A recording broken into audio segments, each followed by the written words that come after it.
faz parte da nossa rotina, falar algumas palavrinhas da SOCESP. O Fábio já trouxe aí os benefícios de ser sócio da APM, e eu vou trazer algumas informações da SOCESP, a qual me honra muito ser o presidente desse biênio, junto dessa equipe de peso, né? Bruno Nogueira, Marcele e o Yuri, como secretários.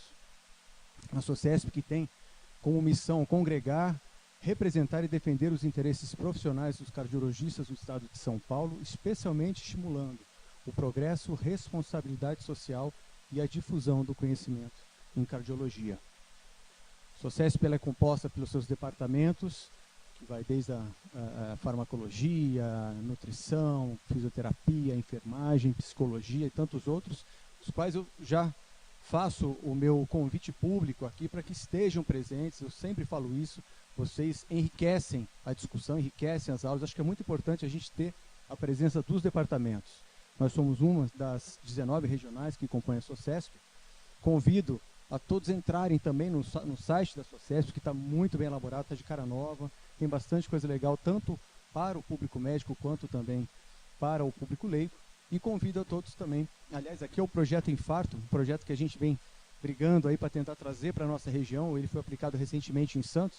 É uma parceria da SOCESP com as secretarias estaduais e municipais de saúde, no intuito de levar capacitação de infarto para profissionais da UBS, das UPAs, e a gente está pleiteando, ver se a gente consegue trazer também aqui para a nossa região.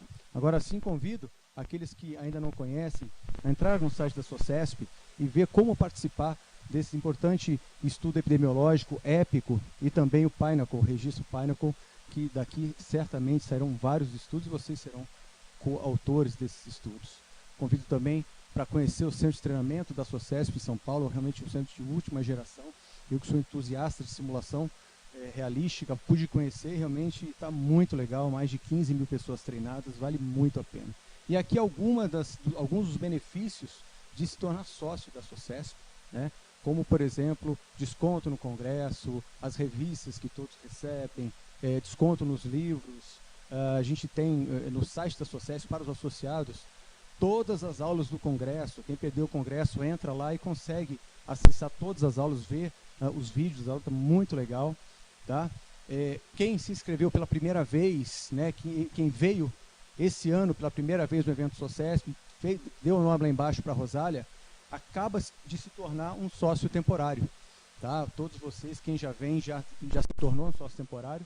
E esse sócio temporário é, na realidade, um incentivo, um estímulo da SOCESP para tentar realmente trazê-los para perto da gente. Esse sócio ele passa a ter o direito de receber as revistas, as tão famosas, né, e bem elaboradas revistas da SOCESP, um conteúdo muito rico, que vocês vão receber gratuitamente em casa, e não paga nada, tá, gente?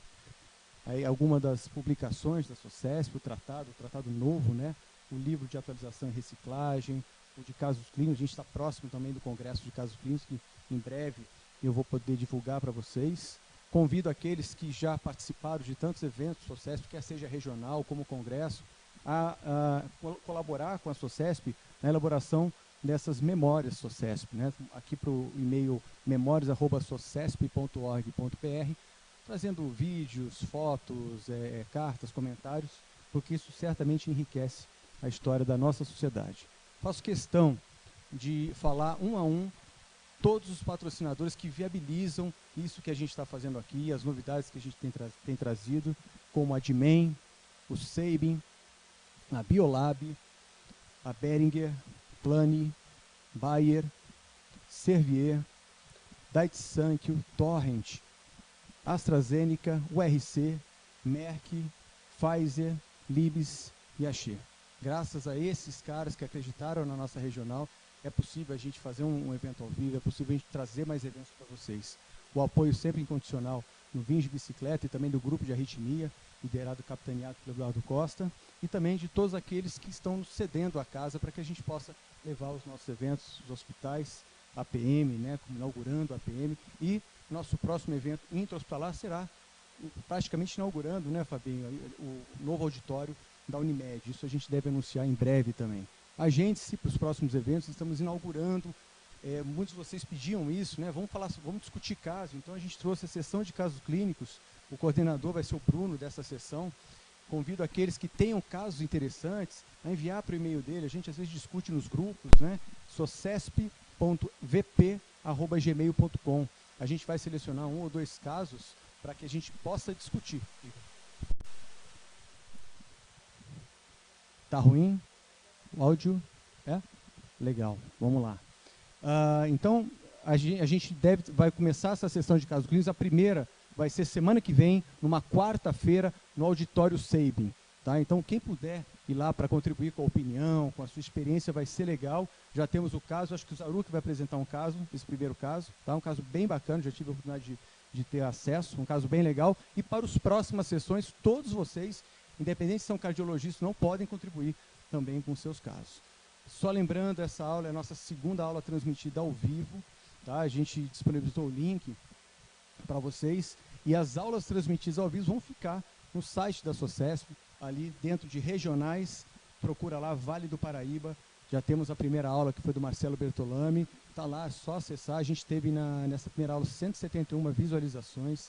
Muito bacana. A gente está expandindo, levando realmente para as outras cidades. Está na próxima, deixa eu ver aqui. Na próxima, né? Colocou no último? Bom, depois eu volto lá. A gente vai ter, eu vou disponibilizar o meu WhatsApp aqui, para quem estiver vendo o vídeo aí, quem estiver vendo a palestra da professora Daniele, para que possa mandar perguntas, e eu prometo que eu vou tentar fazer todas elas aqui para a doutora Daniele. Voltando um pouquinho aqui, os certificados serão enviados para o e-mail de vocês. Tá? Primeiro vocês vão receber uma pesquisa de satisfação. Preenchendo a pesquisa, vocês receberão o certificado da aula de hoje. E, claro, desejo a todos vocês um excelente evento. E eu queria convidar agora a minha amiga Fabiana para poder apresentar a doutora Daniele nesse evento da SOCESP. Obrigada, Pedro. Não precisa. Obrigada a todo mundo pela participação. Parabéns, Pedro, por ter aumentado, né, o impacto do evento. Mais gente vai poder ver à distância, né? Nem sempre todo mundo pode vir. Então, eu vou convidar a Daniele Gualandro, que ela é doutora em Ciências pela Universidade de São Paulo e é médica do Núcleo de Medicina Interdisciplinar do Instituto do Coração e, especialmente, é minha grande amiga. Então, tenho o prazer de trazê-la para o Vale do Paraíba. Obrigada a todo mundo. É um prazer estar aqui de volta. A cidade de vocês é linda. Bom, e a minha missão aqui hoje vai ser falar das novas diretrizes. Então, eu vou focar no que está de diferente nas novas diretrizes. Para isso, eu fiz um roteirinho dos principais pontos que, entre as diretrizes anteriores e as novas, mudaram. Então, eu vou começar a falar um pouquinho de estratificação e de exames, do uso dos biomarcadores, de farmacoproteção, antiagregantes e anticoagulantes.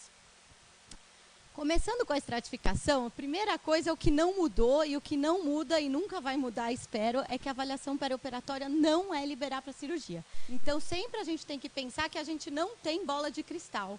Então, a gente vai fazer o quê? A gente vai fazer uma avaliação completa do paciente, a gente vai estimar o risco de complicações cardiovasculares e, para fazer essa estimativa, a gente vai usar ferramentas específicas, que eu vou mostrar aqui, que são melhores do que o acaso, mas estão muito aquém do ideal. Por isso que não existe liberar, porque não é porque o paciente é estimado que é de baixo risco que não vai acontecer nada, e não é porque o paciente é de alto risco que vai acontecer alguma coisa. São estimativas, porcentagens, por isso que a gente não fala em liberar ou não liberar. E o mais importante, na verdade, tudo que eu vou falar da estratificação é esse primeiro slide que nunca vai mudar, que é sempre considerar o risco-benefício da operação e fazer a discussão multidisciplinar. Porque se nós, cardiologistas, podemos, avaliando o paciente, determinar qual que é o risco cardíaco, só o cirurgião vai poder dizer o prognóstico da doença de base e o risco da cirurgia. E baseado nessa informação que uma discussão multidisciplinar tem que ser feita para ver se o paciente, como um risco global, vai ter benefício. E o exemplo que eu sempre dou disso é um paciente, por exemplo, que seja de alto risco cardíaco e já está otimizado do ponto de vista cardíaco, não ter mais o que ser feito, e ainda assim é de alto risco. Se esse paciente precisa operar uma vesícula assintomática ou uma cirurgia plástica, a conta não fecha. Esse paciente ele vai ter que sua cirurgia cancelada porque o risco é muito alto e o benefício não é tão claro. Agora, se é o mesmo paciente que tem um câncer de pâncreas, que precisa fazer uma cirurgia curativa, porque senão ele vai morrer da doença de base, essa cirurgia sim tem que ser feita com todos os cuidados, mesmo ele sendo alto risco. Por isso que esse é um slide super importante, que todo caso tem que ser visto risco, benefício e discussão multidisciplinar para a gente poder tomar uma decisão mais informada, inclusive envolvendo o paciente, a família do paciente e todo mundo. Bom, aqui é um exemplo básico só do dia a dia para a gente falar um pouquinho de estratificação. Então, esse aqui é um paciente de 71 anos que veio porque ele descobriu que tem uma neoplasia de cólon, porque foi investigar uma anemia, e ele é completamente assintomático, inclusive ele gosta de andar de bicicleta, ele anda de bicicleta, não tem sintoma nenhum, mesmo na vigência da anemia.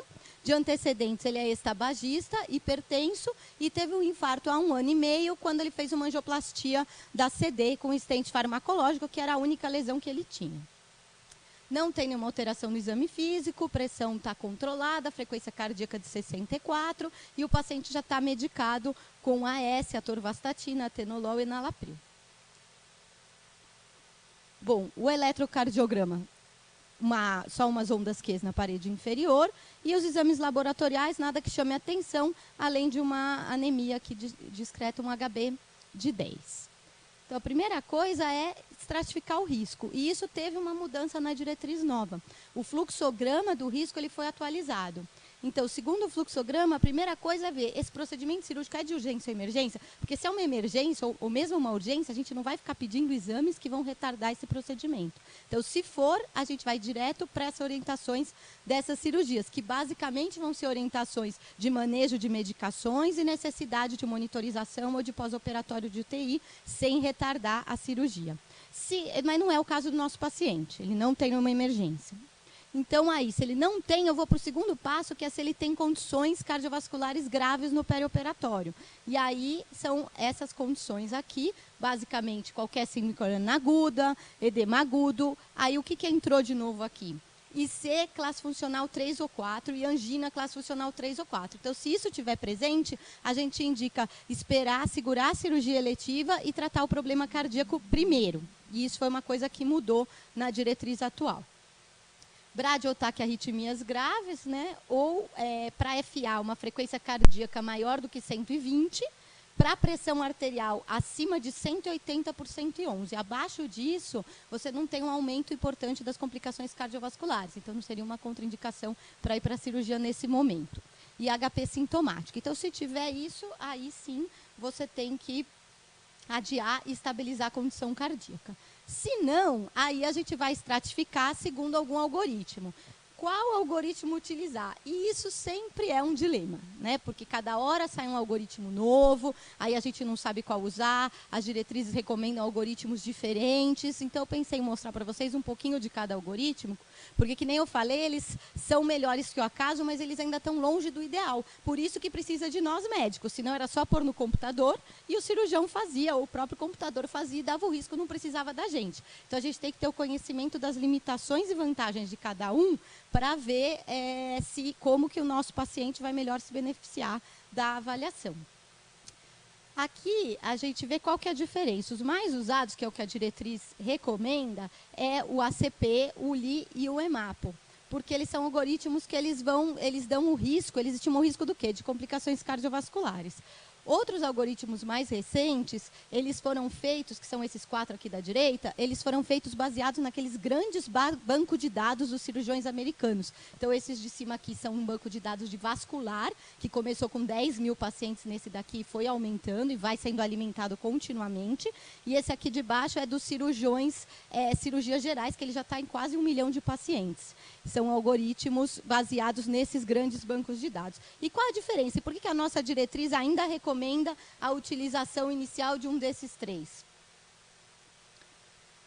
Por causa do que eles estimam. Então, a gente tem que ver que o ACP, ele vai estimar o risco de infarto e morte. Por isso, ele é melhor naqueles pacientes com risco isquêmico. Se pegar um paciente com insuficiência cardíaca, por exemplo, você vê que o ACP ele vai subestimar o risco com certeza, porque quase não tem variáveis que contemplam IC.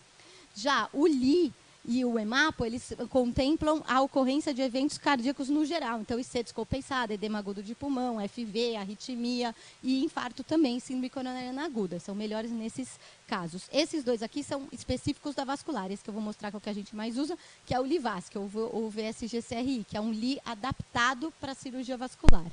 E aqui, do banco dos cirurgiões, ele, na verdade, ele vai estimar complicações gerais e mortalidade, e não complicações cardiovasculares. Como na diretriz a gente está fazendo uma avaliação cardíaca, a gente acabou recomendando para usar aqueles 3. Então, por exemplo, o nosso paciente, lembra, ele tem 71 anos, vai operar um câncer de cólon e tem uma angioplastia com stent na CD há 1 ano e meio atrás. Então, se a gente for ver no ACP, ele vai ganhar 10 pontos aqui, idade e infarto a 6 meses. Então, ele vai menos de 15 pontos, a gente vai para as variáveis de baixo risco. Aí, ele vai ganhar a idade, onde aqui é a história de infarto. Então, é um risco intermediário, entre 3 a 15%. Risco do quê? De infarto ou morte. É isso que eu estou estimando. Se a gente for fazer o LI nesse mesmo paciente, vai dar meio parecido. Ele vai ganhar operação intraperitoneal, doença arterial coronária. Então, são 2 variáveis, um LI 3, risco de 7%. Do quê? De infarto, edema agudo, FV ou BAVT. Então, mais ou menos parecido. Agora, percebam a importância de usar o fluxograma da diretriz. Se aqui, esse mesmo paciente que é assintomático, ele tivesse angina classe funcional 3, o risco dele ia ser o mesmo. Quem acha que o risco de um paciente, esse mesmo paciente com classe funcional 3, é o mesmo de um paciente assintomático que anda na bicicleta lá 1 hora todo dia? Pode levantar a mão? Ninguém acha? Quem acha que não?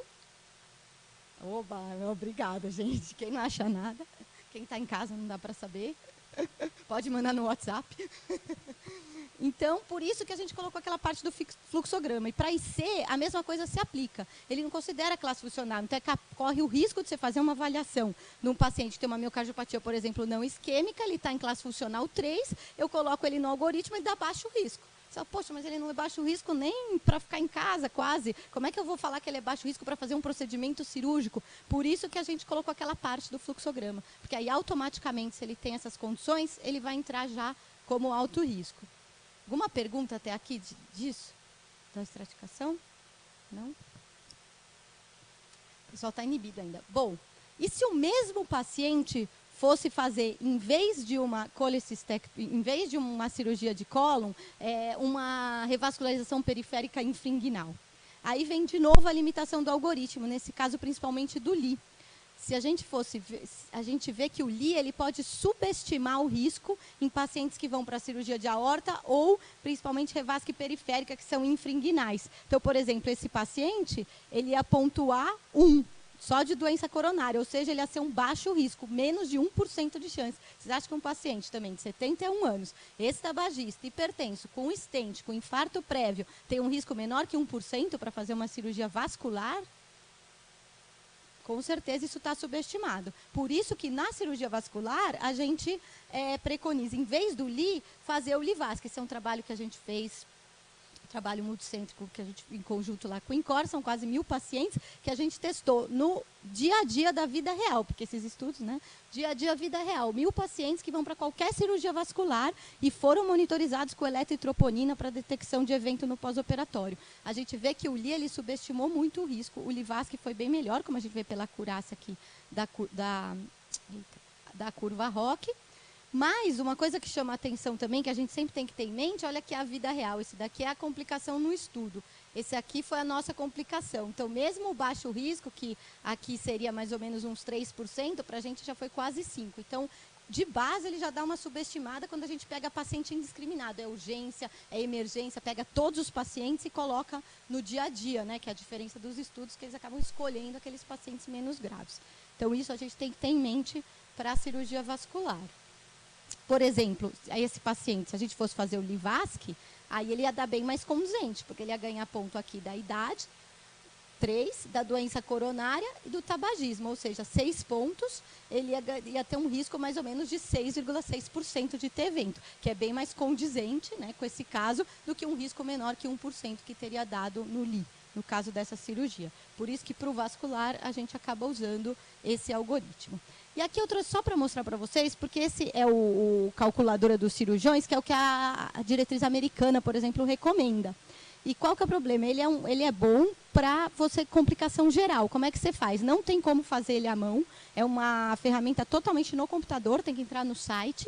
Você entra no site e faz na hora online. Você tem que colocar exatamente o procedimento, né, que o paciente vai fazer, o que já começa dificultando, porque às vezes nem o cirurgião sabe direito que procedimento que ele vai fazer, ou não escreve na avaliação exatamente que procedimento vai fazer. E aí tem uma série de variáveis, incluído ASA, IMC, um monte de coisa aqui que você põe, e aí ele vai dar o risco. Por que a gente não recomendou essa ferramenta na nossa diretriz para avaliar o risco cardíaco? Porque apesar de para o risco, ele dá o risco de tudo, tá vendo? Qualquer complicação, complicação séria, morte. Só que para a complicação cardíaca ele subestima muito, ó, menos de 1%. E por que isso? Porque esse aqui é derivado da mesma banco de dados, que é o que a diretriz americana preconiza para complicação cardíaca, que é esse MICA, que veio desse banco de dados, que é esse aqui, que também só dá para ser feito no computador ou no telefone. O que é? Você coloca essas variáveis, ele dá o risco. Esse mesmo paciente, olha o risco que ele daria, 0,25%. Vocês acham que um paciente, de novo, com 71 anos, que tem um infarto prévio, que tem um stent, que é ex-tabagista, que vai fazer uma cirurgia, vai ter um risco de 0,25% de ter um infarto? Está subestimado claramente. Por quê? Porque nesses bancos de dados, eles não fazem nenhuma monitorização. E mais de 50% dos infartos perioperatórios são assintomáticos. Então, a taxa de infarto nesses estudos é muito baixa, porque está subestimada. É 0,6%. Vamos ver se eu consigo. Ó, 0,6%. 0,6%, então, a taxa de infarto, porque eles não monitorizam. Por isso que a gente continua recomendando na nossa diretriz, para avaliação cardíaca, fazer ou o ACP, ou o EMAPO, ou o LI, ou no caso do vascular, fazer esse outro algoritmo. E aqui eu trouxe para vocês, porque esses aplicativos que às vezes podem ajudar. Então, esses dois eu acho que são os melhores aplicativos. Vou dizer que eu tenho conflito de interesse, porque esse aplicativo aqui da direita foi desenvolvido pelo Dr. Bruno Caramelli, lá do INCOR, e ele é baseado na terceira diretriz. Então, você pode fazer o risco por todos os algoritmos e depois ele ainda dá uma sugestão de conduta baseada na diretriz do que é para fazer. Só que ele é pago, tá, gente? Tem da Apple e tem para o Google. O QX é um aplicativo já americano que é grátis. Aí, qual que é a diferença? O QX, você consegue fazer o LI, você consegue fazer o MICA, que esse que eu acabei de falar, que acho que não é para fazer porque ele subestima o risco. Você consegue fazer o de vascular. E no aplicativo do perioperatório, você consegue fazer o ACP, o EMAPO, o LI, o de vascular, e aí você consegue ter as orientações da diretriz. Tá? E o de complicação geral, você só consegue fazer online nesse site aqui, Risk Calculator. Tá? É só colocar esse site lá, aí você consegue fazer. E por incrível que pareça, tem esse monte, mas repara que o único que tem nos dois aplicativos ainda é o LI, porque ainda é o mais usado e o mais prático de fazer. Bom, então, estratificando o nosso paciente, ele é um risco intermediário, né, pelo LI, pelo ACP. E agora a gente tem que recomendar o que a gente vai fazer. Quem pediria uma prova funcional de isquemia para esse paciente? Levante a mão. Vamos repetir. 71 anos, anda de bicicleta por dia um montão e é assintomático. Ninguém. Para a cirurgia, não para a vida. Quem pediria uma prova funcional? Ninguém. Não? Muito bem. Vocês estão cobertos de razão. Isso é uma coisa que mudou, não só na nossa diretriz brasileira, mas mudou também nas diretrizes europeias e americanas. Aqui é uma comparaçãozinha de todas as diretrizes. A indicação da prova funcional, ela caiu muito. Por quê? Porque a gente viu que a revascularização profilática, a gente sabe que não previne evento. não muda a conduta. E você fazer uma prova funcional para todo mundo, além não só a questão do custo, mas corre o risco de você acabar retardando a cirurgia da doença de base, sem uma justificativa clínica, e aí o paciente pode acabar complicando da doença de base.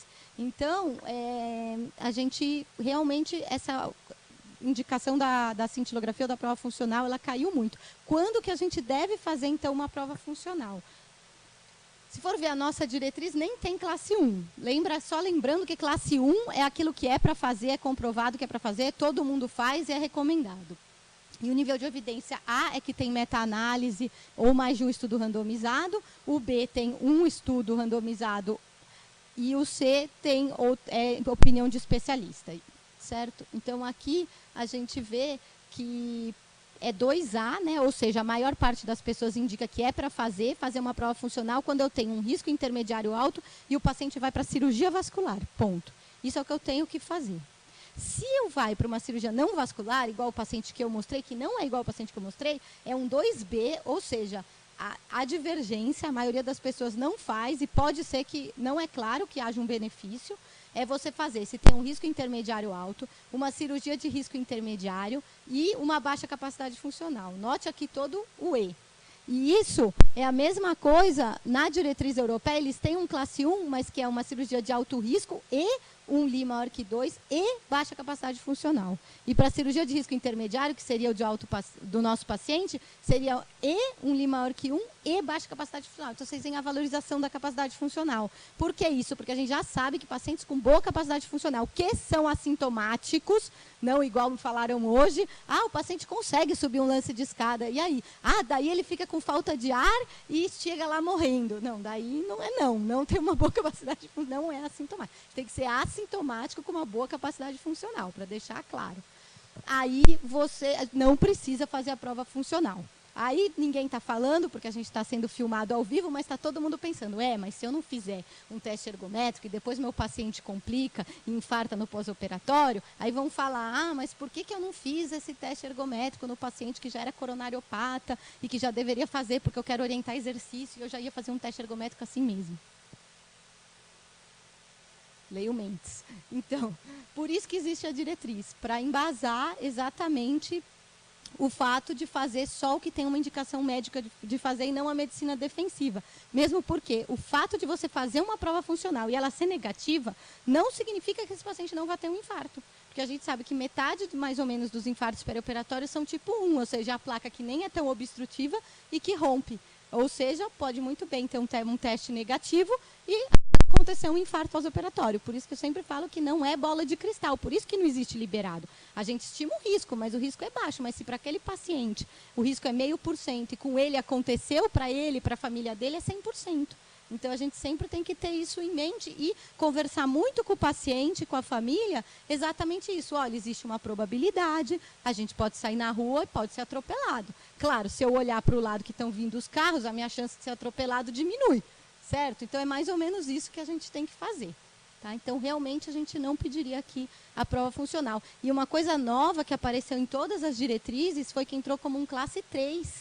Ou seja, é comprovado que pode fazer malefício e não é para fazer. Então, se você fizer, você está errado, que é fazer uma prova funcional em paciente com operação de baixo risco. Ou seja, se o paciente vai operar catarata, é completamente assintomático e você faz uma cintilografia, isso é classe 3, tá? Não, comprovadamente não é para ser feito. Mas lembra que eu estou falando dos pacientes assintomáticos. O paciente ele vai operar catarata, mas ele veio para avaliação pré-operatória e ele está com angina CCS3. Aí ele não devia estar nem andando na rua com angina CCS3 sem investigar, quanto mais fazer qualquer coisa. Então, veja, por isso que tem que ter esse bom senso. Tudo que a gente está falando aqui da prova funcional é um screening num paciente que não tem sintomas. No paciente que tem sintomas, principalmente sintomas limitantes, tipo classe funcional 3, tanto IC quanto angina, a gente vai fazer a conduta cardiológica normal, independente se ele vai ou não vai operar. Depois que a gente vai, se a cirurgia for eletiva, certo? Então, isso aqui é screening no assintomático. Perguntas disso? Não?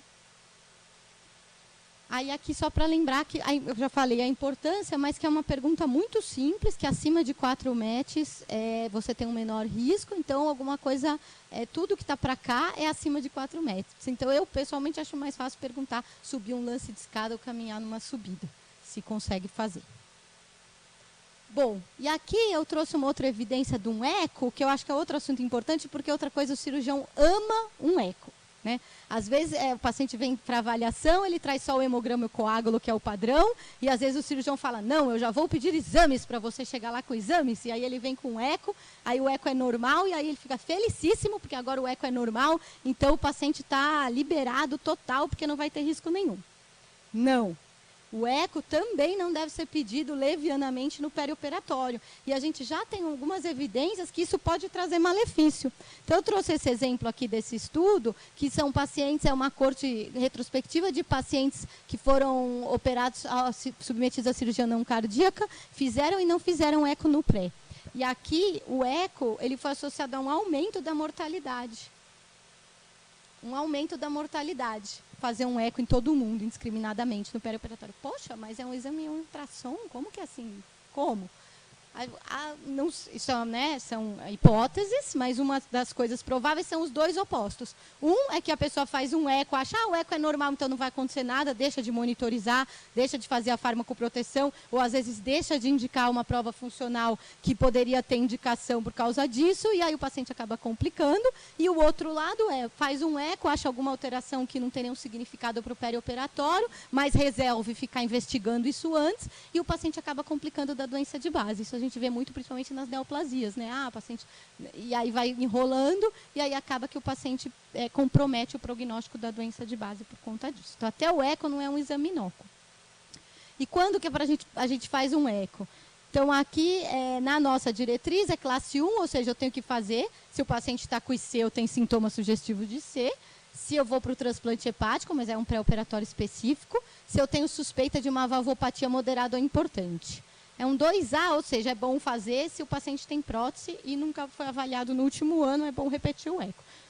Rotina em assintomáticos, ele é 3, exatamente por isso, porque é potencial malefício. Isso em todas as diretrizes, não é só na nossa. Certo? Então, alguma pergunta sobre isso? Bom. Ok. Alguma pergunta de estratificação? Não?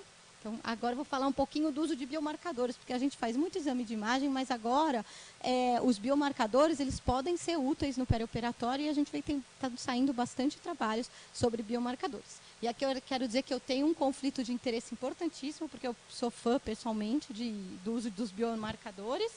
Inclusive, o meu cachorro chama troponina. Então, esse é o grau do conflito de interesse. Bom, o que a gente pode usar, então? Os dois mais usados biomarcadores cardíacos, o BNP e a troponina, certo? E como que a gente pode usar? A gente pode usar ele no pré-operatório.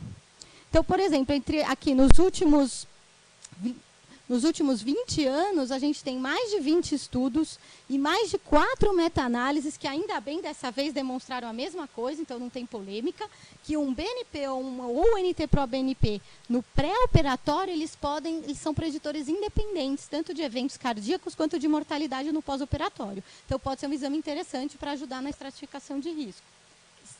E como, né? Quanto? Qual o cutoff que eu uso de agudo, de crônico, específico do perioperatório? Numa das meta-análises de dados individuais, os autores viram que, para um BNP, quanto maior é pior. Isso daí já se sabe, né? Igual fora do contexto perioperatório. Quanto maior, pior.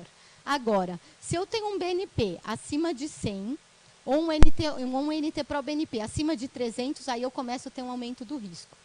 Tá? Então, teoricamente, se está mais que 100, mais que 300, eu preciso fazer alguma coisa para melhorar esse paciente. Assintomático, já vou falar as indicações. Dependendo dos fatores de risco e da cirurgia proposta. Porque muitos diagnósticos são feitos, às vezes o paciente não sente nada, mas ele tem, por exemplo, uma disfunção ventricular. E isso é um importante fator prognóstico no perioperatório. E aí você acaba descobrindo no BNP. Bom, e as troponinas?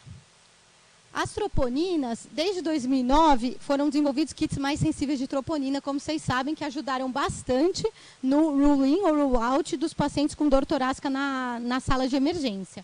Mas isso trouxe outros problemas, ou seja, o fato que outras condições que não infarto podem subir troponina, como IC, miocardite, sepse, insuficiência renal, DAC crônica, ou ao mesmo, depois de maratona, pode subir troponina, ou mesmo pacientes normais não, né? Mas supostamente normais, podem ter uma troponina basal de alta sensibilidade já alta. E como isso se refletiu no perioperatório? Ainda é um campo que está começando a ser estudado nos últimos anos, né? As troponinas de alta sensibilidade no perioperatório, mas revelou-se inicialmente até como um problema. Por quê? Isso aqui é um resumo dos trabalhos que dosaram a troponina no perioperatório, e a gente vê a barra azul é quantos por cento está alto já no pré-operatório, e a barra vermelha no pós. Então, a gente vê que de 13% a 50% dos pacientes, dependendo dos fatores de risco e da cirurgia proposta, podem ter valores altos de troponina T ultrassensível já no pré-operatório. E isso pode aumentar ainda mais no pós. E como eu vou interpretar isso? Será que eu posso usar isso? Esses pacientes não estão com síndrome coronariana aguda, eles têm cronicamente a troponina alta. E a gente sabe, por estudos agora de prevenção primária, que quanto maior a troponina, pior.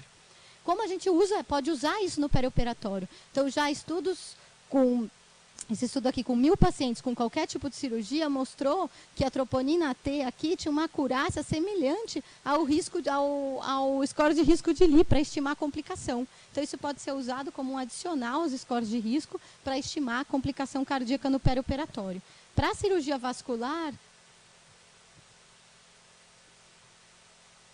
não tinham doença, teoricamente. Né? Não tinham doença nenhuma. São pacientes que iam para a cirurgia não cardíaca e dosou a troponina no pré. E aí viu que isso foi um fator de risco para o pós, a troponina no pré.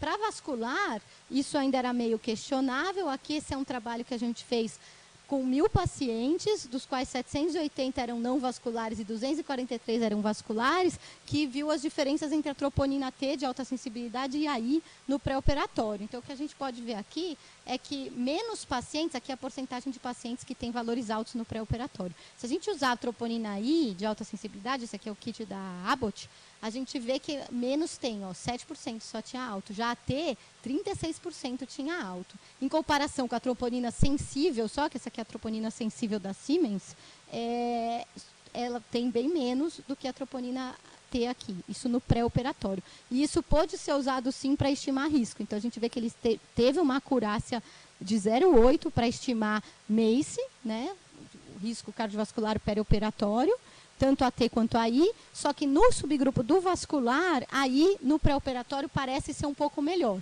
Embora aqui o N do vascular foi menor do que o não vascular, mas aí parece ser um pouco melhor nesses pacientes vasculares para estimar risco, não para diagnóstico. Então, quando que a gente vai fazer esses biomarcadores no pré-operatório? Né?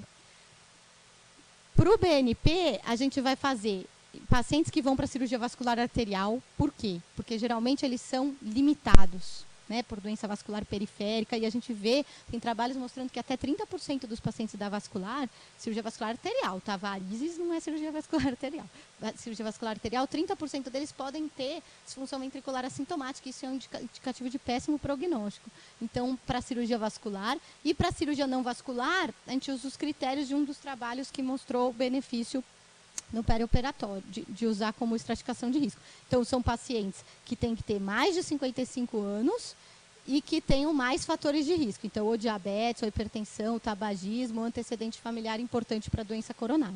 Aí, esses você pode dosar no pré-operatório. E a troponina? Troponina a gente vai dosar para os vasculares arteriais, que são os pacientes de maior risco. Vocês veem que eles podem chegar a ter quase 25% de complicação cardiovascular no perioperatório. E para a cirurgia não vascular, quando o risco é intermediário ou alto. Por que isso? Porque, que nem eu falei para vocês, muitos pacientes já têm o valor basal.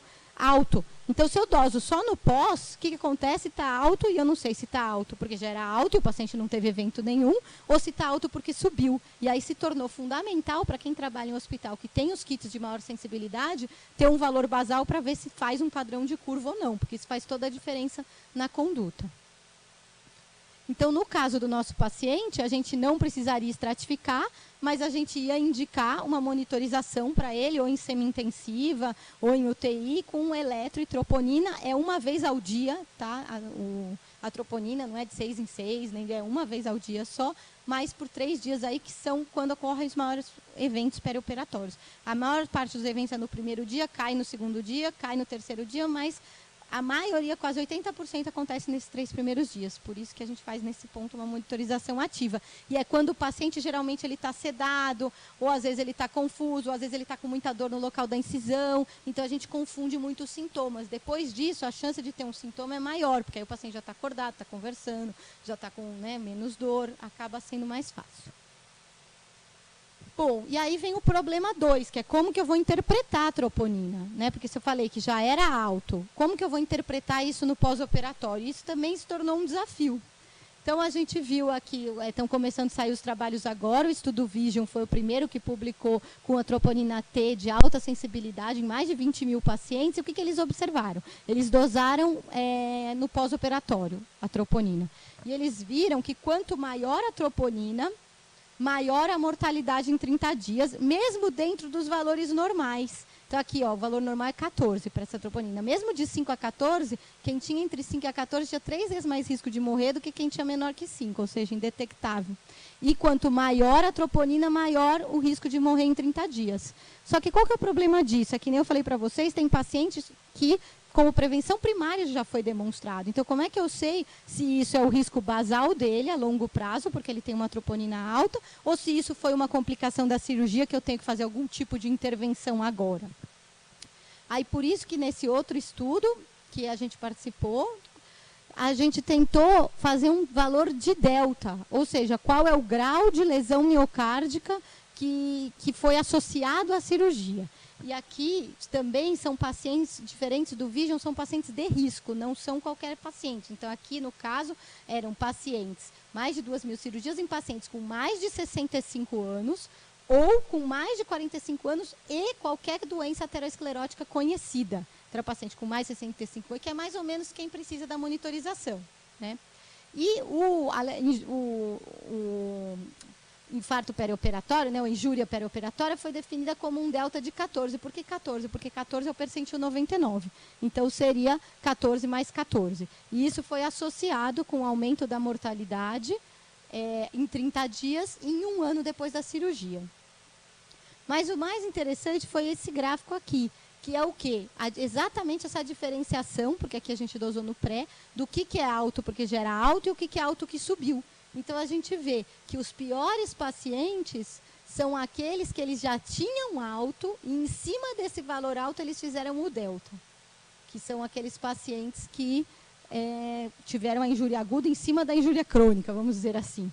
E os outros, foi ruim ter a injúria, e os melhores, claro, os que eram normais e continuaram sendo normais, seguidos pelos que eram alto e continuaram sendo altos. E isso se repetiu aqui em 1 ano, mas o interessante é que em 1 ano, esse cinzinha é o que já tinha elevado e não teve impacto da cirurgia. Então, você vê que em 1 ano, você começa a ver que o paciente volta para o risco basal dele, que é um risco maior, porque ele já tinha o alto de base. Então, a principal consequência desse delta é mais precoce em relação à cirurgia, que funciona mais ou menos como uma síndrome crônica aguda, que quanto mais próximo do evento agudo, maior o risco de acontecer alguma coisa. Se eu passei esse evento agudo e sobrevivi, eu já estou naturalmente selecionado, que daí a chance de acontecer alguma coisa mais para frente diminui.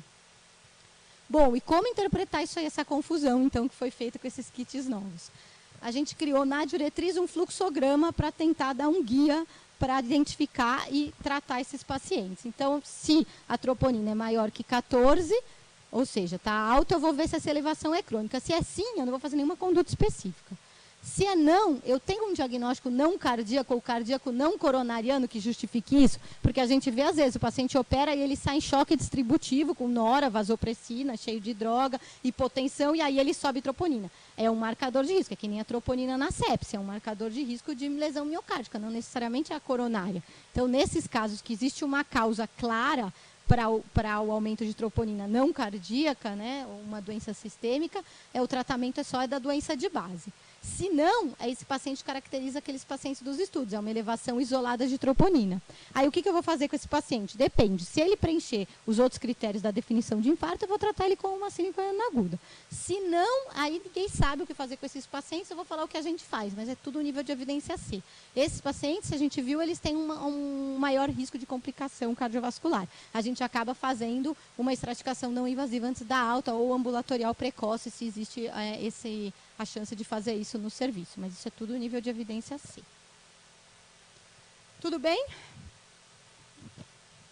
A farmacoproteção, não se apavorem que ainda falta muito, é que isso aqui é rapidinho, só para mencionar que não teve muita mudança, porque a grande mudança, por exemplo, do beta-bloqueador veio do estudo pós e que já era antes da diretriz antiga, que demonstrou que o uso do metoprolol reduziu sim infarto, mas às custas de um aumento de mortalidade por AVC e por sepse, provavelmente pelo excesso de dose que fizeram do beta-bloqueador e um excesso nos efeitos colaterais. Mas esse estudo chamou a atenção que o beta-bloqueio agudo é ruim no perioperatório.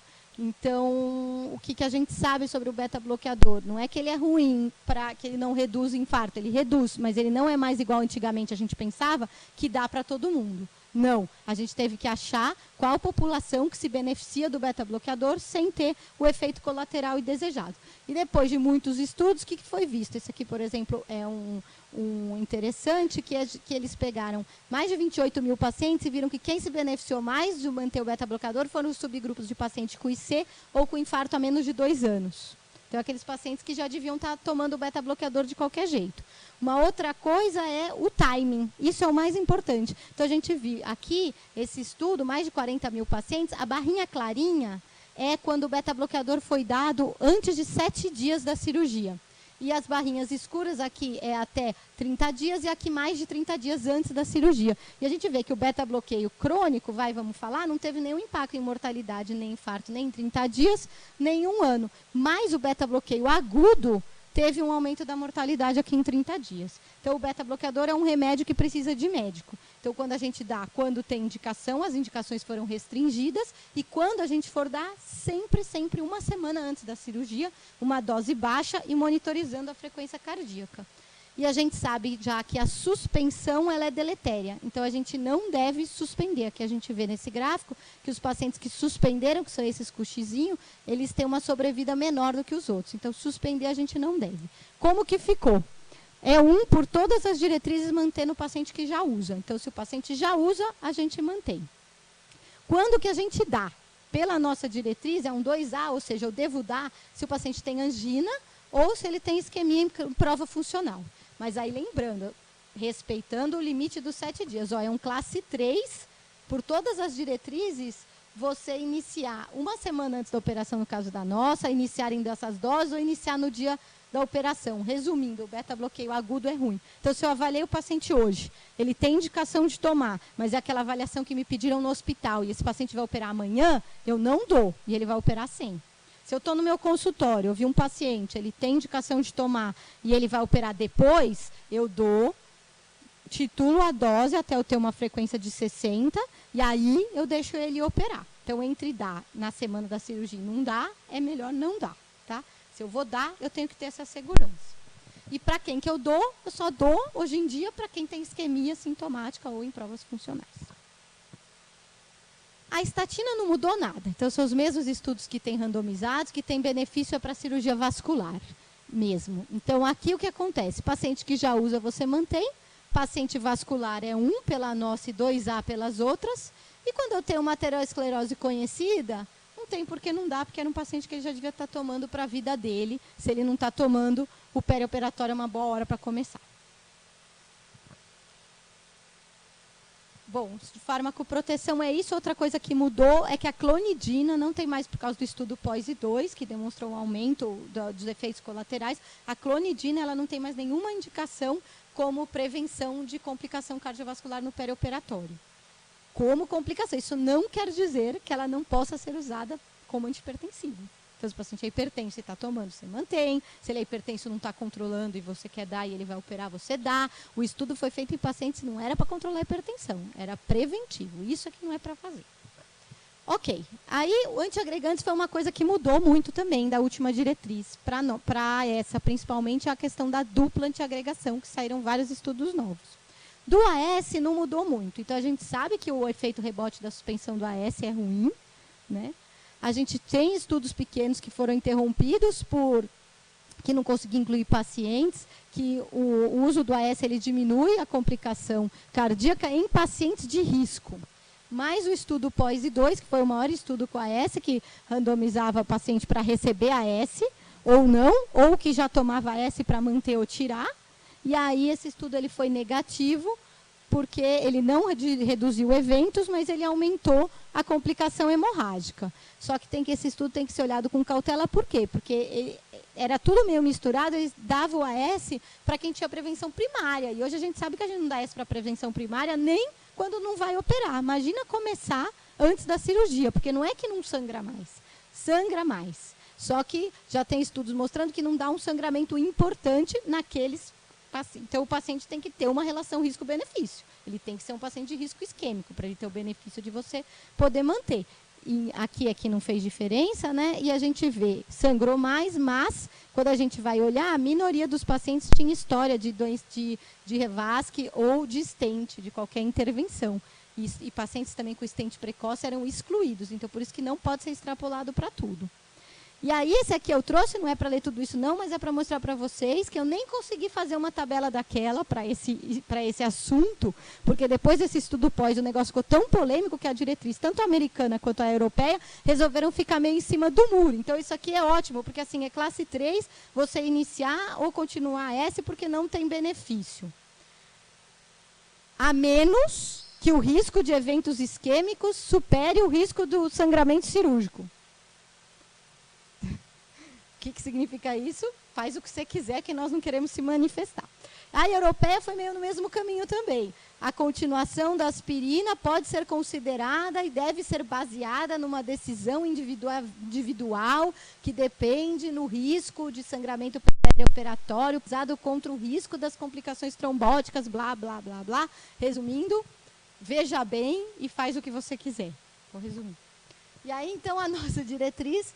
O que a gente resolveu recomendar? A gente resolveu tomar uma posição, mesmo que seja a nível de evidência C, porque a gente tem que fazer alguma coisa com os nossos pacientes, né? Eles estão aqui hoje, eu preciso resolver o que eu vou fazer hoje dentro da melhor evidência disponível. Então, ficou como um grau de recomendação 1, se o paciente usa para prevenção secundária, eu mantenho na dose de 100 miligramas. Se o paciente vai fazer uma neurocirurgia, uma ressecção uretral de próstata, aí eu tiro. 7 dias antes, porque aí o risco de sangramento supera qualquer tipo de risco isquêmico. Sangramento grave, né, sistema nervoso central e a RTU, que o paciente sai com hematúria já. Aí eu tenho que suspender. Se eu tenho prevenção primária, eu vou suspender 7 dias antes e, de preferência, não vou nem reintroduzir, porque a maioria dos pacientes não tinham por que estar tomando. Então, eu vou tirar 7 dias antes. Isso aqui é uma novidade que entrou ao grau de recomendação 3, ou seja, não é para fazer, não é para iniciar S antes da operação. Porque uma coisa que a gente tem pego, às vezes, é você pega o paciente, vai fazer a avaliação pré-operatória e tem 2 tipos de avaliação pré-operatória, né? Aquele paciente que ele é seu e ele vai fazer uma cirurgia, o que já alivia 1.000.000% a avaliação, porque geralmente você já conhece ele, você já medicou ele do jeito que você quis, ele já tem os exames, porque você está acompanhando ele, então é um paciente mais tranquilo. Mas várias vezes a gente pega o paciente de paraquedas, é a primeira vez que o paciente vem a um clínico. E às vezes ele chega, por exemplo, e ele é coronariopata e não está tomando AS por algum motivo X. Aí, se eu estou vendo ele hoje e ele está internado e ele vai operar amanhã, não tem porquê eu começar o AS hoje, já que ele está sem há tanto tempo. Porque o problema do AS é a suspensão e o efeito rebote. Então, a gente pôs 3, você não vai iniciar antes da operação. Aí você vai iniciar depois que ele operar, antes dele ir embora, se ele tiver indicação, você daí inicia. E ADAPT, é isso que mudou bastante. que teve uma redução do tempo entre o intervalo ideal da angioplastia com estente farmacológico e a cirurgia. Então, aqui como é que fica a DAPT? O prasugrel é 7 dias e o clopidogrel ou ticagrelor são 5 dias, né? Então, sempre tem que suspender o segundo antiagregante.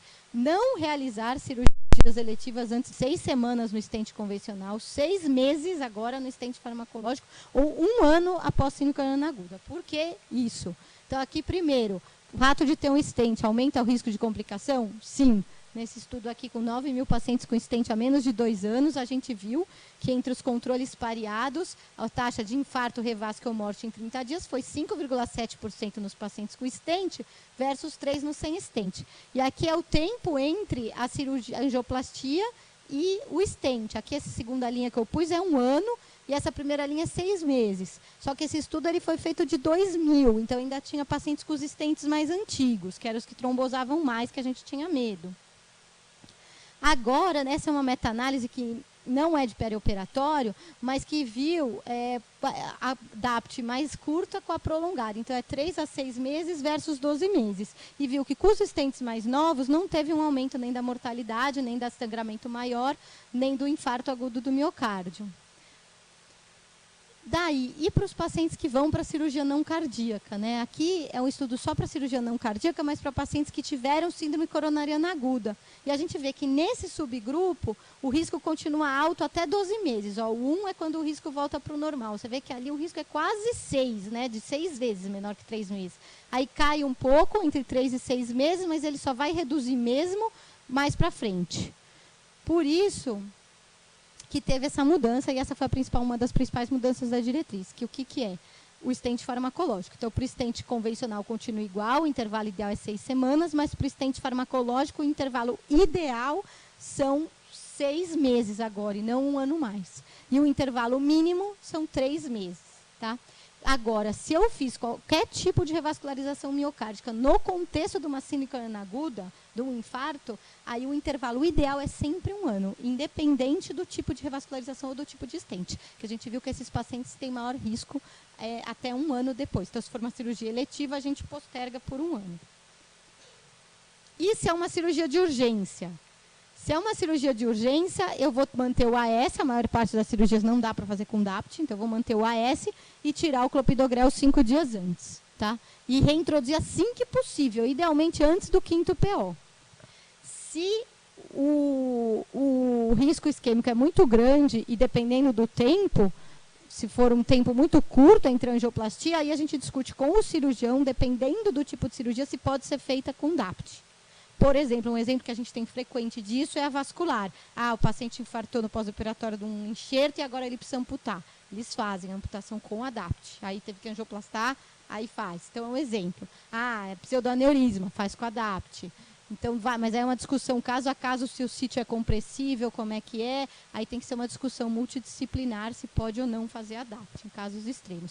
E se o risco é muito elevado de trombose, em alguns casos muito particulares, pode ser considerado uma ponte com tirofiban. Isso é caso a caso. E o grau de recomendação 3, isso é super importante, é não fazer ponte com heparina. Isso era uma coisa de antigamente, que vinha, sei lá eu da onde, que suspendeu o duplo antiagregante, vamos entrar com heparina de baixo peso. Isso não existe, e agora eu tenho o prazer de mostrar essa evidência aqui.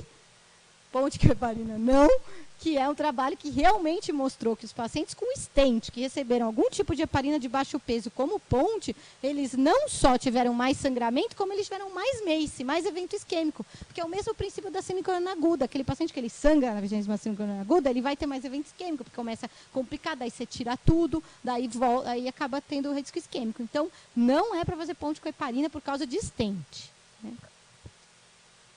Na diretriz, eu não vou mostrar aqui, porque nós vamos ficar aqui até amanhã, mas existe uma parte nova também muito legal, eu sou suspeita para falar, mas que foi feita a pedido de tudo que se pedia nas aulas dos congressos, que é de procedimento.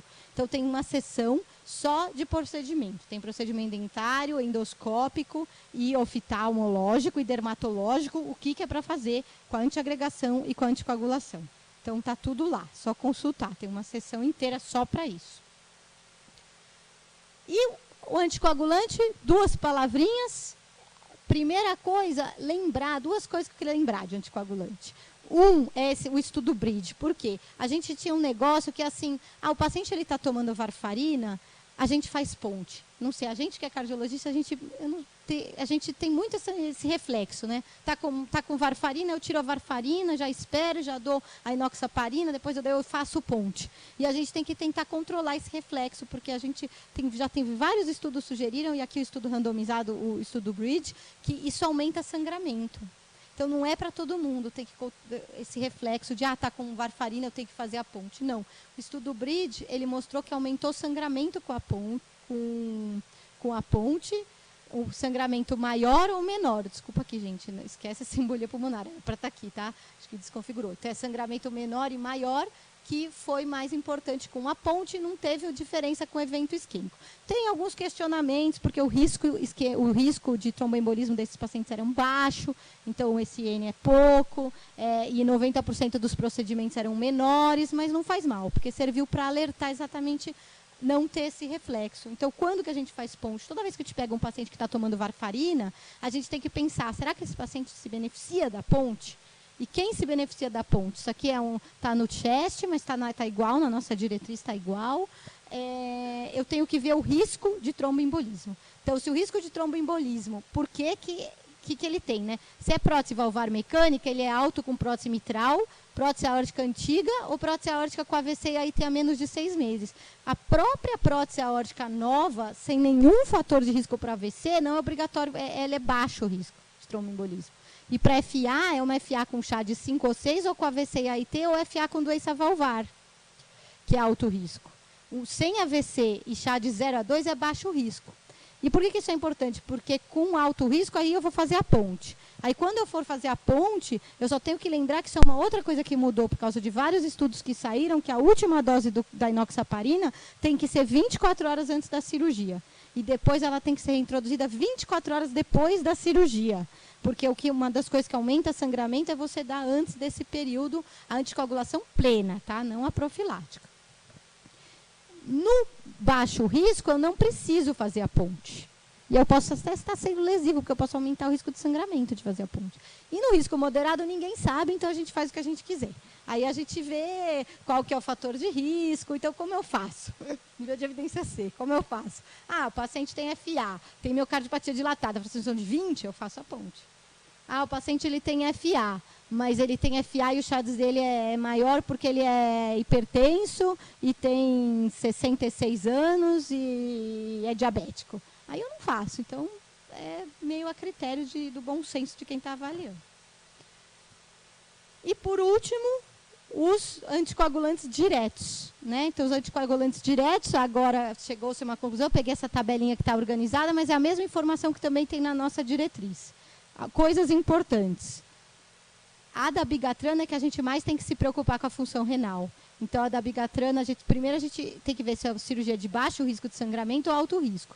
Em cirurgias de baixo risco de sangramento, a dabigatrana, se for função renal clearance maior que 80, é 24 horas, maior que 50, 36 horas, entre 30 e 49, 48 horas. E se for alto risco, 48, 72 e 96. Então, é que tem que suspender mais tempo e mais baseado na função renal.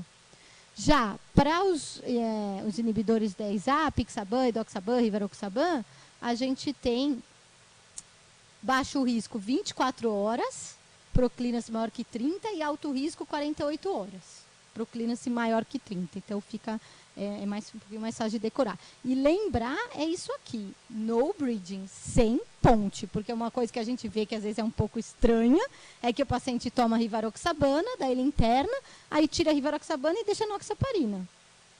Você pode deixar o paciente internado tomando rivaroxabana, é só suspender 24 horas antes da cirurgia, não precisa trocar para varfarina só porque ele está no hospital. Isso é uma coisa que às vezes a gente vê frequentemente, porque como tem esse reflexo de, tira uma Marevan, põe a enoxaparina, tira o DOAC e põe a enoxaparina. Não, não precisa fazer ponte, é exatamente o objetivo do anticoagulante novo. E aqui, para quem está pensando, mas o que é uma cirurgia de alto risco de sangramento?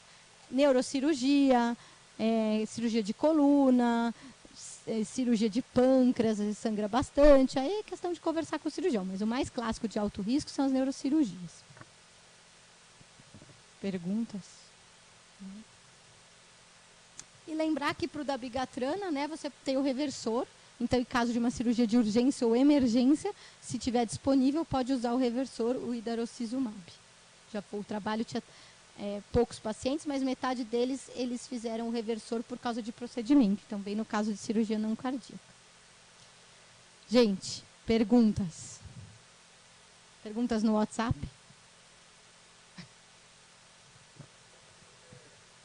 Quer falar? Pelo fato de ter trabalhado com alguns colegas aqui no hospital público, de fazer isso aí de monte, né? Então, as cirurgias tinham que rodar, né? Mas sem colocar a risco o que fosse a nossa dignidade em liberar ou não, a gente acaba fazendo nossos critérios na nossa cabeça. Por exemplo, usava um pouquinho do Goldman junto com o score de Lee e acabava virando um fuzuê danado. Então, já cheguei, eu e outros colegas, vai colocar risco 2 para 3. Eu acho que cada cidade também tem seu jeito de dar o risco. Uns colocam intermediário, leve, severo, grande, outros colocam 2, 3, 4. São José é muito comum colocar 2, 1, 2, 3 ou 4. E eu lembro quando o EMAPO, eu achava muito confuso aquilo. Eu acho que o Lee e o Lee modificado resolveram a nossa vida bastante nisso aí. Aí, só para entrar no que eu quero. Quando o trabalho até que você participou em relação às troponinas e tudo, eu achei um pouco confuso para a gente poder usar isso assim, no dia a dia e talvez num hospital de embalo, né, de muita coisa. E também o pós-operatório que entra, porque a gente faz normalmente o pré, o PR a gente não participa muito, o pós muito menos, né, a não ser que dê complicação, mas a gente acaba na UTI em algumas situações. O que poderia fazer para facilitar um pouco mais isso e realmente dar um critério melhor para se pedir troponina ou pedir a NT-proBNP, porque senão acho que vai ficar um eco. Você entendeu? Fico pedindo, ninguém sabe interpretar aquilo. O cirurgião vai começar a pedir também, né? E vai começar a aumentar a mortalidade, na minha opinião, como é o caso do ecocardiograma. Você poderia falar para a gente aí um pouquinho disso? Então, na verdade, vamos começar do BNP. O BNP, a ideia é você pedir para cirurgia vascular ou para pacientes com mais de 55 anos e outros fatores de risco. Aí, como interpretar isso? Se ele vem alto que eu digo, acima de 100 ou acima de 300, a gente vai investigar melhor esse paciente antes de uma cirurgia eletiva. Então, por exemplo, a gente já teve, chegou lá, colheu o BNP, está alto. Aí, não, então vamos investigar o que acontece. Aí vai investigar, esse paciente ele é limitado, mas ele tem uma miocardiopatia com fração de ejeção reduzida e não está tomando nenhuma medicação das indicadas para IC, para redução de mortalidade com fração de ejeção reduzida. Aí isso, inclusive, está na diretriz, a gente otimiza, inicia as medicações para IC, retarda esse procedimento por 3 meses e para ele ser operado numa melhor condição. Isso do BNP. Da troponina é confuso porque as kits estão sensíveis e a troponina não é mais positiva e negativa. Lembra que quando começou a troponina, antes de ter o valor, tinha uma que vinha positivo e negativo, né? Era assim que via o resultado, positivo ou negativo. E bem ou mal, para a gente era até mais fácil, porque positivo é infarto, negativo não é infarto e acabou-se o problema. Agora a gente está tendo que lidar com esses kits novos que eu posso colher de um monte de gente aqui nessa sala e tem gente que está alto, acima de 14. O que eu vou fazer com essa informação? Né? Exatamente isso. Então, no perioperatório, é importante a gente colher no pré para poder diagnosticar o problema no pós. Por quê? Porque, que nem eu mostrei, esses pacientes falam, não aconteceu nada com ele, porque ninguém viu, porque daí ele morreu, dali a 1 mês. Aí adiantou fazer a cirurgia, entendeu? Então, por isso que é importante a monitorização, porque não é porque eu não diagnostico, um evento não diagnosticado, é um evento não tratado e é um paciente que vai complicar a curto ou a longo prazo. Então, a tropo pré, a gente acaba pedindo para os pacientes que a gente classifica como risco intermediário pelos algoritmos, para fazer uma orientação mais prática. Deu risco intermediário, a gente pede a tropo pré para ter um basal. Problemas. Se eu estou fazendo uma avaliação num lugar e o paciente vai operar em outro hospital, aí não adianta eu pedir no meu consultório uma tropo pré. Essa tropo pré ela tem que ser colhida no local onde o paciente vai fazer o procedimento. Porque são kits diferentes de troponina, que tem nos hospitais diferentes e incomparáveis. e de sensibilidades diferentes. Então, na verdade, o ideal é, você está no consultório, você não pedir a troponina. No consultório, o ideal é pedir o BNP ou o NT-proBNP, que é padronizado, tem o valor, acabou, você checa o valor, se tem um maior risco, você vai investigar antes. A troponina é sugerir na avaliação, porque quem vai ter que ver isso é a pessoa que vai acompanhar o paciente na internação, não é a pessoa que está fazendo a avaliação pré-op.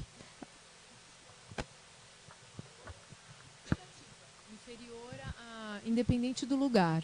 Você está aqui, ele vai fazer num outro hospital, não vai ter como fazer o comparativo de delta.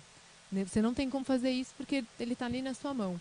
Se você tiver uma troponina negativa, ele não é menor risco? Não te ajuda na hora da estratificação ou não? Porque o fato de, se ele é risco intermediário, você colher uma troponina negativa, ele não vai ser baixo risco. Vai continuar sendo risco intermediário. Então, na verdade, eu acho que não iria mudar muito a conduta.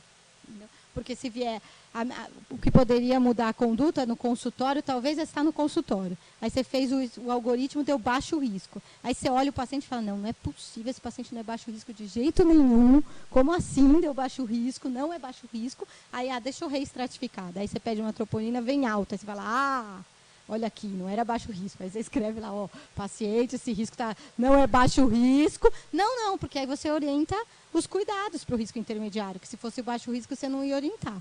Mas do ponto de vista de rotina, pelo algoritmo, porém, esse risco está subestimado, porque tem uma troponina alta, então eu recomendo fazer a monitorização, ou estratifico, ou sei lá, depende do caso a caso. Mas eu acho que para o consultório, no sentido de que você não vai seguir o paciente na internação, aí não adianta pedir uma troponina no consultório nesse sentido de risco intermediário eu vou colher. Você vai orientar na avaliação, junto, igual você vai orientar a troponina no pós, você vai orientar colher uma troponina no pré e no pós uma vez ao dia. Uma no pré e 2 no pós. Pode ser com eco normal. Antes do eco. Exatamente. Ô, Dani, deixa eu te perguntar uma coisa. É o fogo amigo, sabe? Isso, pior que vai ser, eu acho. Mas pensando assim, a gente faz o que você sempre fala de orientação para o pós. A gente sabe que o pico da troponina do infarto pós-operatório é no 2º dia. Por isso que a gente deve colher a troponina até o 3º. Estou certo ou estou errado? É no primeiro, depois no segundo. O maior é no primeiro. No primeiro. O pior é no primeiro. Tá. Depois o segundo diminui, depois o terceiro diminui, daí vai diluindo. Tá. Mas o que a gente vê na prática? Se você orienta pós-operatório em UTI, 3 dias, com monitorização, com troponina diária, primeiro que o cirurgião vai te matar, segundo que ele não vai fazer. Mas tudo bem, estou lá avaliando o meu risco, cada um com seus problemas, você pode até pensar nisso. Mas eu queria falar de outra coisa. Às vezes é um paciente idoso que você vai pedir 3 dias de UTI, será que isso vai ser bom para ele? Porque por causa das outras morbidades, daí como fazer isso na prática? Eu até entendo que a gente deva orientar, mas aí é uma prótese de quadril, é um velhinho, que se ele pudesse ser mobilizado antes é melhor. Então, como fazer isso na prática? Então, aí o que a gente pode fazer é fazer a liberar da UTI, mas continuar fazendo a monitorização. Isso é uma coisa que a gente faz bastante, mesmo porque todo mundo tem esse problema. Tem vaga de UTI, o paciente está super bem, e aí eu preciso dessa vaga para outra coisa, e acaba administrativamente, né? O ideal, na verdade, a tendência, que é o que a gente está... Espero que o futuro seja assim, é ter unidades intermediárias específicas para esse tipo de paciente, para não ser uma UTI.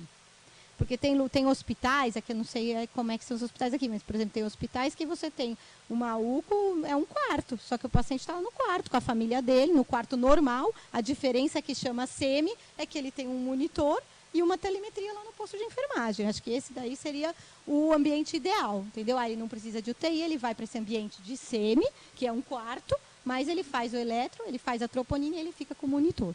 Porque a gente vê assim, é claro, o problema é que a maioria das coisas vão bem, graças a Deus, mas quando dá um problema, é complicado. Então, a gente já teve caso que o paciente, se for um diabético, hipertensa, foi fazer uma esterectomia, estava super diabético e hipertenso, ok, nunca tinha tido história de doença coronária, fez a cirurgia, foi para a UTI, ficou um dia. Não, essa mulher está muito bem, pelo amor de Deus.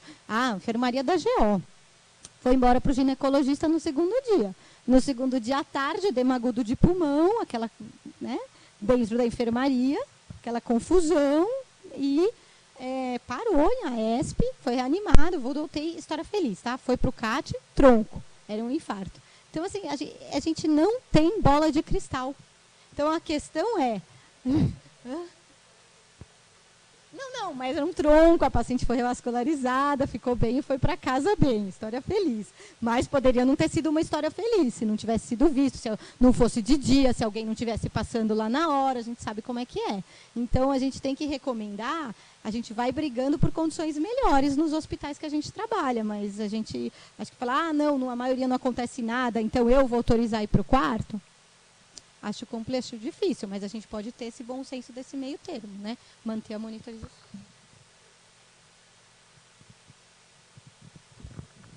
Só uma pergunta. Voltando àquele paciente de risco intermediário, assintomático, com eco normal, e que a troponina subiu bastante. Esse paciente operou e permaneceu assintomático e com... Imagina que tenha feito um eco e que tenha sido normal também, por acaso o pessoal ficou preocupado. O que eu vou fazer com ele depois? Então, subiu bastante no pós-operatório. Isso. Então, primeiro, quando a tropa sobe no pós-operatório, a gente tem que pensar em causas que isso pode subir. Uma causa bem frequente é, por exemplo, IC. Mesmo IC com fração de ejeção preservada. Às vezes o paciente vai lá, toma 10 litros na cirurgia. 10 litros de volume no senhorzinho de 75 anos, né? Com hipertensão, toma 10 litros de volume e acaba ficando congesto. Isso, por exemplo, pode subir a troponina. Ou pode ser isquemia mesmo por doença coronária. Então, como que a gente faz? Uma avaliação clínica, pensa, isso pode ser IC? Não é IC, o BNP é normal, o exame físico é normal, o raio-x não está congesto, não é IC. É um TEP? Não teve dor torácica, não está com hipoxemia clínica. Não é um TEP. Está com alguma coisa sistêmica? Está com sepse, choque séptico, necessidade de droga? Não, está bem, mas subiu a troponina.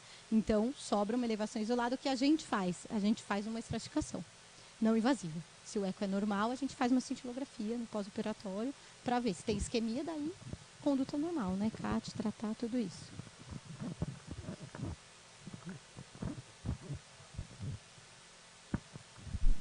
Nós nos preocupamos com a avaliação cardiológica, mas você acabou de citar a hidratação no paciente no pré-operatório.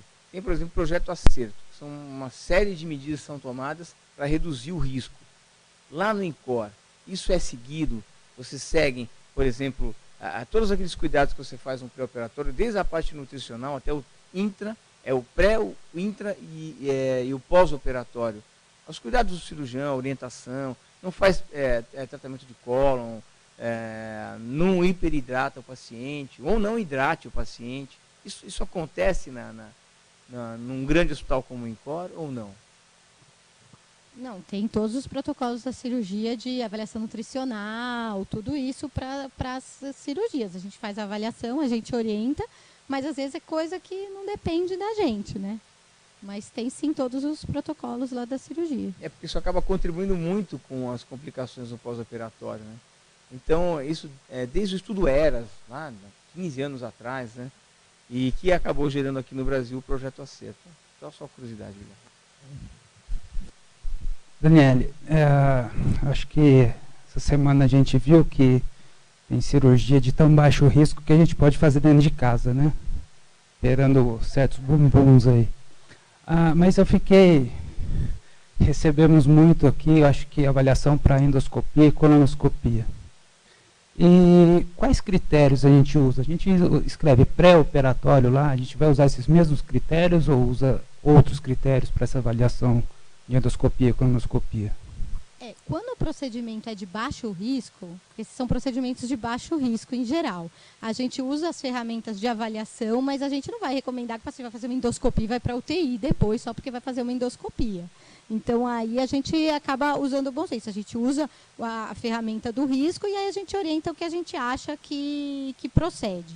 Então, a gente orienta da antiagregação, a gente orienta da anticoagulação, mas a gente não orienta, por exemplo, é uma endoscopia, vou fazer pós-operatório TI. Não tem cabimento, né? Uma cirurgia de baixo risco. Ou uma cirurgia de catarata também. Todos os procedimentos de baixo risco, a gente não orienta essa parte do pós-operatório. Só que uma coisa que às vezes a gente orienta principalmente para esses procedimentos pequenos é não fazer em clínicas.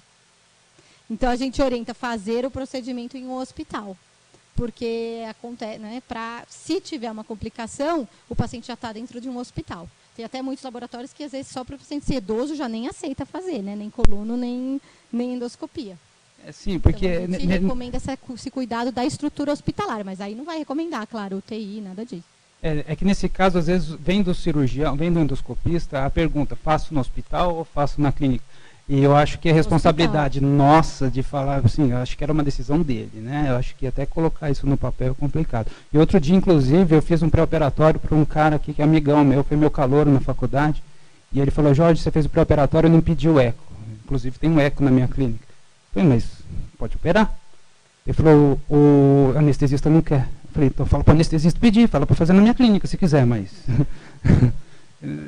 e ele que interprete. Então isso também tem acontecido. Às vezes a gente recebe esses pacientes assim, falando o médico pedindo lá o que ele quer.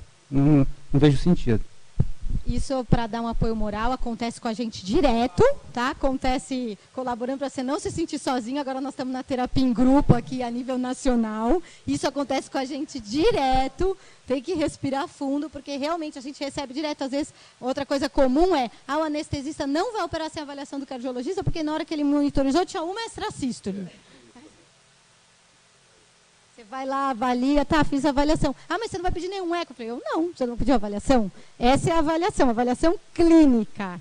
É o médico, né, que está fazendo a avaliação. Então, isso acontece e a gente só tem que persistir. Tinha indicação classe 1. Daniela, aproveitando essa sua visão mais global, de orientação e tudo, esse mesmo paciente do caso clínico que você apresentou, um tumor de colo, a via da cirurgia céu aberto ou via laparoscópica, você reestratifica ele, você faz alguma outra recomendação adicional? Não, a gente nunca recomenda nada sobre nem técnica anestésica, nem técnica cirúrgica, porque isso é da competência de quem entende do assunto, que são os anestesistas e os cirurgiões. Por isso que os anestesistas deviam devolver os cirurgiões a mesma gentileza para nós. Né? Deixa o risco cirúrgico com a gente nunca recomenda. O mais clássico de estudos que tem disso é com cirurgia vascular, que é a endarterectomia de carótida versus angioplastia, né? Que isso é uma coisa que já se sabe, que a angioplastia ela dá mais AVC, mas menos infarto, e a endarteré dá mais infarto e menos AVC. Mas aí é uma questão de conversar no sentido do risco do paciente, da técnica, porque às vezes o cirurgião fala, não, esse aqui não dá para fazer angioplastia, que o risco de AVC é muito alto, tem que ser aberto e acabou. Ou, às vezes, é o contrário. Não, esse paciente aqui poderia ser feito os dois. Aí vamos ver o risco cardíaco, que aí em conjunto pode se decidir. Mas a situação que existe, que trabalho sobre isso, é só na vascular, nessa questão da carótida aberta e endovascular e o aneurisma aberto e endovascular. Meu nome é Sócrates, eu sou anestesiologista. Desculpa. Eu pergunto porque muitas vezes para o familiar, ele acha que a cirurgia por vídeo tem menor risco do que a céu aberto. E às vezes a gente é questionado quanto a isso também. Meu nome é Sócrates, eu sou anestesiologista. Aqui. Tá? Então, na verdade, existe realmente, hoje em dia, reposição volêmica. Na verdade, hoje em dia, existe a medicina perioperatória. Exatamente com o objetivo de demandas nesse sentido, juntar, como tu disseste no início, as diversas especialidades que pudessem contribuir e otimizar o paciente no perioperatório. Esse é o objetivo. Como o Fábio falou, hoje a estratégia não é mais fazer uma reposição volêmica liberal, mas sim restrita, para sim minimizar a possibilidade das intercorrências múltiplas relacionadas às complicações do pós-operatório. Em relação aos exames laboratoriais ou de imagens para avaliar-se ou estabelecer um risco cirúrgico no paciente, existem os protocolos. Os protocolos são feitos para nos orientar, só que devem ser adequados ou individualizados, né? Então, nem sempre existe essa necessidade de se pedir qualquer e todos os exames para qualquer procedimento ou para todos os pacientes, como disse. Os exames laboratoriais, os exames de imagem devem ser otimizados. A melhor, como é dito, né, uma boa prática de anestesia e uma boa prática médica. Agora, existem profissionais, talvez por uma ansiedade maior, requeiram ou solicitem mais ou menos exames. Que o exame per si não vai, em hipótese alguma, pode oferecer algum subsídio, mas não vai interferir no desfecho final. O desfecho final vai depender exatamente de determinado paciente, da complexidade da cirurgia, né, e do tratamento instituído durante ou da conduta anestésica durante a intervenção cirúrgica. Tá? Então, só gostaria de fazer esse comentário só, defendendo os anestesiologistas. Não, sem dúvida.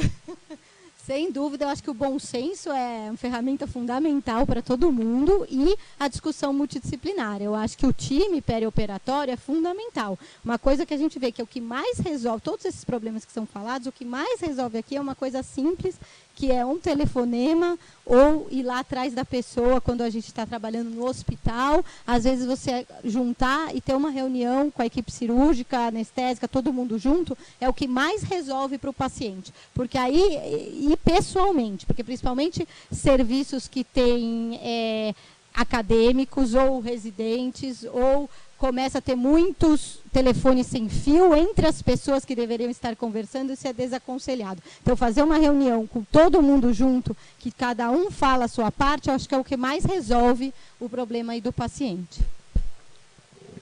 Daniele, com relação à cirurgia vascular arterial e prova isquêmica, quando a gente não utiliza o protocolo da sociedade e vai para o VQI-CRI, não o que você utilizou, ele pede para toda a cirurgia vascular uma prova isquêmica, porque já está lá, né, é um dos itens que você tem que colocar. Seria razoável isso ou não? Eu acho que para todo mundo, indiscriminadamente, não. Se for ver, a maioria dos pacientes acaba fazendo, porque eles têm baixa capacidade funcional e eles acabam caindo como risco, pelo menos intermediário aí. Mas se eles são baixo risco e têm boa capacidade funcional, aí não precisa fazer, mas realmente é a minoria. Se ele tiver uma prova isquêmica com menos de 2 anos e não teve mudança do quadro clínico, não precisa repetir. Aí depende do que deu, né? Não, se ele tiver uma sininho de coronografia normal também, daí não precisa repetir, né? E ele já... Ok, agora se ele tem às vezes uma coisa... Isso. Não precisa repetir. Aliás, se ele tem uma revascularização completa, tipo esse paciente que eu mostrei, ele não precisaria repetir a prova funcional, mesmo que ele fosse provascular, porque ele tem uma revascularização completa há menos de 5 anos e não aconteceu nada, não teve sintoma e não teve mudança. Então, se o paciente também tem uma revascularização completa, a gente não precisa daí repetir a prova funcional.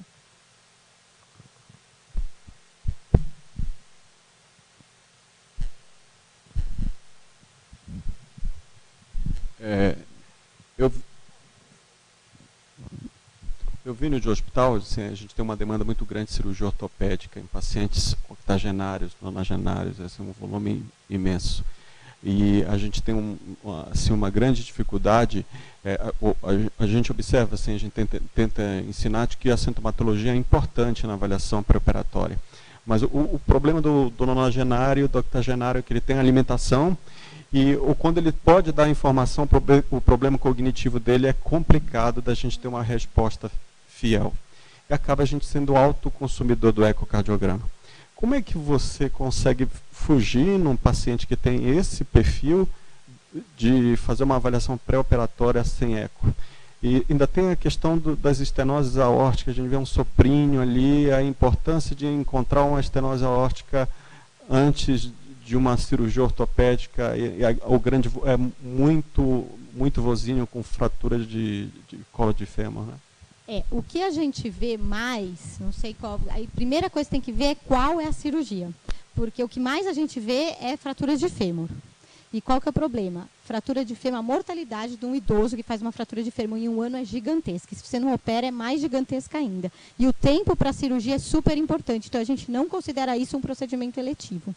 Então, para casos de fratura de fêmur, a nossa conduta é tentar convencer o ortopedista a operar o mais rápido possível e não atrasar essa cirurgia por motivo nenhum, porque senão o paciente acaba complicando de intercorrências clínicas, então ele acaba infecção urinária, pneumonia, fica muito acamado, risco de trombose mesmo com a profilaxia. Então a gente acaba que, no geral, como regra geral, a gente orienta tentar operar o mais rápido possível e pós-operatório em UTI, sem uma investigação pré, desde que ele esteja assintomático lá, quietinho, mesmo com uma capacidade funcional ruim pela gravidade da doença de base e o prejuízo no prognóstico global de retardar uma cirurgia de fratura de fêmur. Inclusive, tem um trabalho disso que foi com clopidogrel até, que eles compararam pacientes idosos que fraturavam o fêmur e estavam com DAPT, a esse clopidogrel, quem tirou o clopidogrel, esperou 5 dias e operou, ou quem operou na DAPT mesmo uma cirurgia super cruenta, que é a fratura de fêmur, né?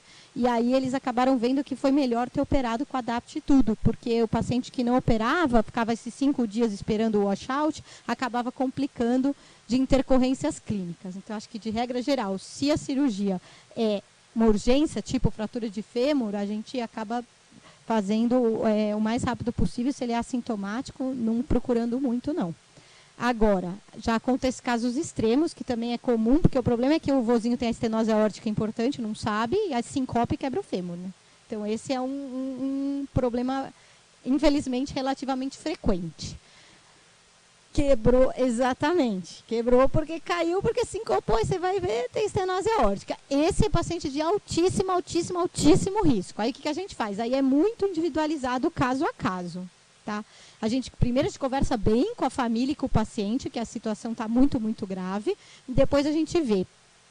Se a estenose aórtica for muito importante, for sintomática, e a gente está num centro que existe a possibilidade de fazer uma valvoplastia balão para dar aquela aliviadinha para poder operar, a gente tem casos que a gente fez isso. Tá? Se eu estou não dá, a pessoa que faz não está, eu estou num serviço que não tem, eu não tenho como fazer, a gente sugere operar assim mesmo, como alto risco, e conversa com o paciente e com a família. Porque, às vezes, eles falam, não, doutor, se não é para eu voltar a andar nunca mais, eu não quero viver assim. Eu quero operar mesmo que o meu risco é alto. A gente ouviu isso várias vezes. Não, eu quero voltar a andar e então eu sei que o risco é alto, não importa, eu quero operar assim mesmo. E aí respeita a vontade do paciente, opera com todos os cuidados, tá? Na estenose aórtica é importante orientar, não fazer sobrecarga de volume de jeito nenhum, entrar com vasopressor precoce para o paciente não ficar naquela espiral do choque, evitar ao máximo hipotensão, tá?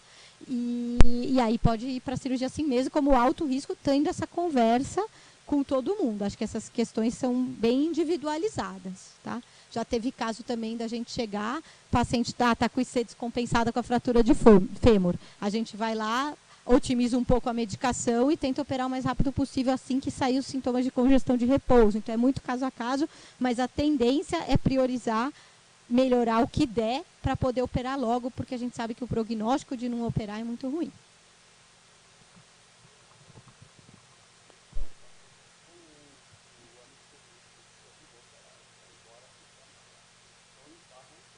Mas aí eu acho que é questão de fazer a cultura das reuniões multidisciplinares e juntar todo mundo e tudo isso que a gente estava conversando aqui.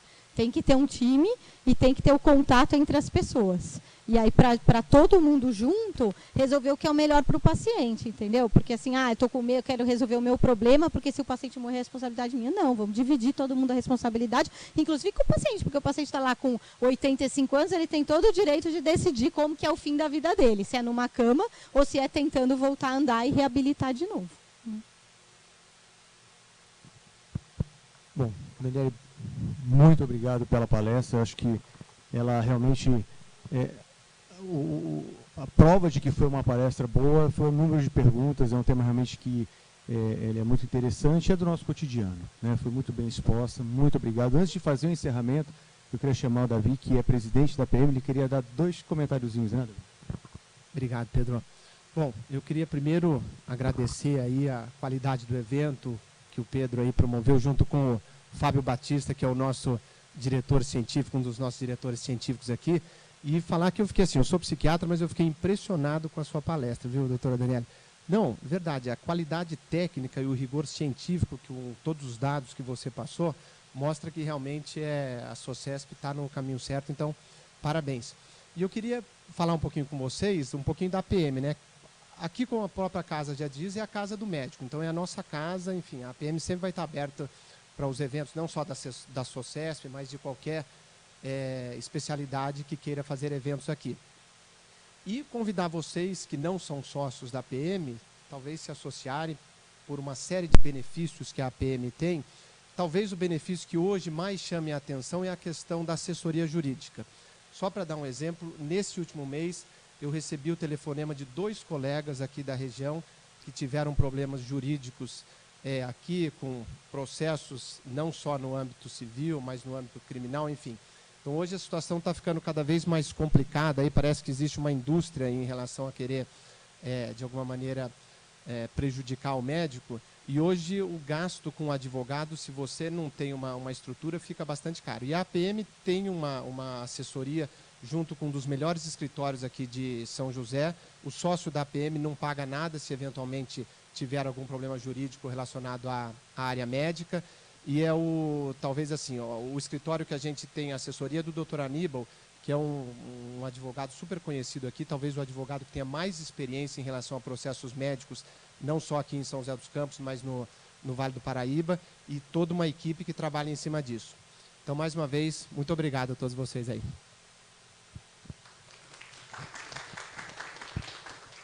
Bom, agora finalizando, Daniele, mais uma vez, muito obrigado. Saiu de São Paulo, veio aqui para nos prestigiar.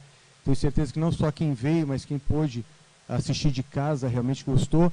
E lembrando que, pessoal de casa, ou vocês puderem me ajudar a divulgar, essa aula vai ficar na plataforma da SOCESP, no site da SOCESP, para poder ser assistida mais e mais vezes, por quem veio, mesmo por quem não veio. Daniele, eu queria te agradecer em nome da nossa regional, com o certificado, com esse vinho delicioso. Uma salva de palmas para a Daniele.